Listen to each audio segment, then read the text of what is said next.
G'day, how are we doing? So I've obviously in the last few days been running around helping my son renovate this property that he's bought. And I've had a few questions asked of me from friends and family and also from people on this page about how he bought it, how the funding was set up. A lot of people sort of edging towards asking, did I buy it and just give it to him, or did I gift him the deposit?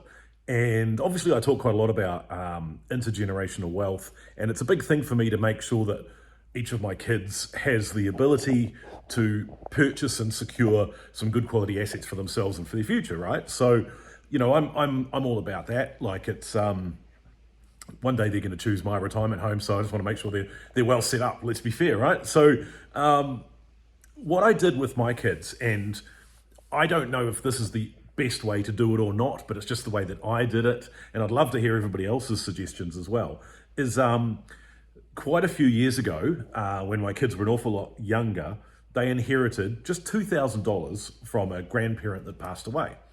And so instead of giving them the money or, I suppose wasting it, I decided that should be the start of this intergenerational wealth.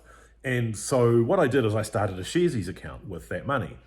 And it doesn't have to be Sharesies. It could be KiwiSaver, or it could be Sharesies or Hatch, or any one of these accounts where you can put money in on a regular basis and acquire some shares or some equities or some stocks, or even just cash dividends, or whatever it is that you want to do to invest in it. And I put the $2,000 into Sharesies, pretty diversified fund, top 50 New Zealand stocks, that type of stuff, just conservative stuff. And then I started putting in $100 a week on top of that. Now, when my oldest son got his first full-time job, and he's still living in this house with me, I told him that he was going to have to start paying some board as well. And so I'm charging him, minimal amount, like $50 a week. And so now I'm putting in $100 a week, and his $50 a week board money is going into that account as well. And they had the original $2,000 in there. And it gave us a chance as a family, I suppose, to sit around the kitchen table and discuss where that money got invested.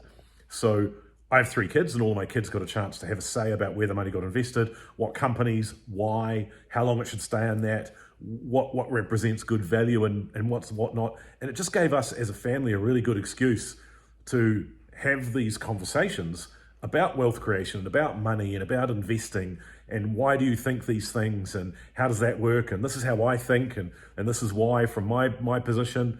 And it just created some really interesting conversations. And I would highly recommend it, even if you just had $100 and chucked it into a Sharesies account, and just watch it grow or not grow as the case may be. And we've certainly made some investment decisions that weren't fantastic. We basically decided that I should stick with property, let's be fair. But the conversations had wicked valuable. And so when my son came to buy his house, he had his own deposit saved, and he was able to borrow all of those funds that were collected. And there was about $27,000 in there in the end, after about 2.5 years of saving. So yeah, I found that really interesting, and I hope that there's some value in that for you and for your situation maybe. But I'd love to hear in the comments, like, do you think that's a cool idea? Would you do it? Have you done it? Have you done it a different way? Either way, really keen to hear it. Bang in a comment, let's see what you think. See you guys, bye.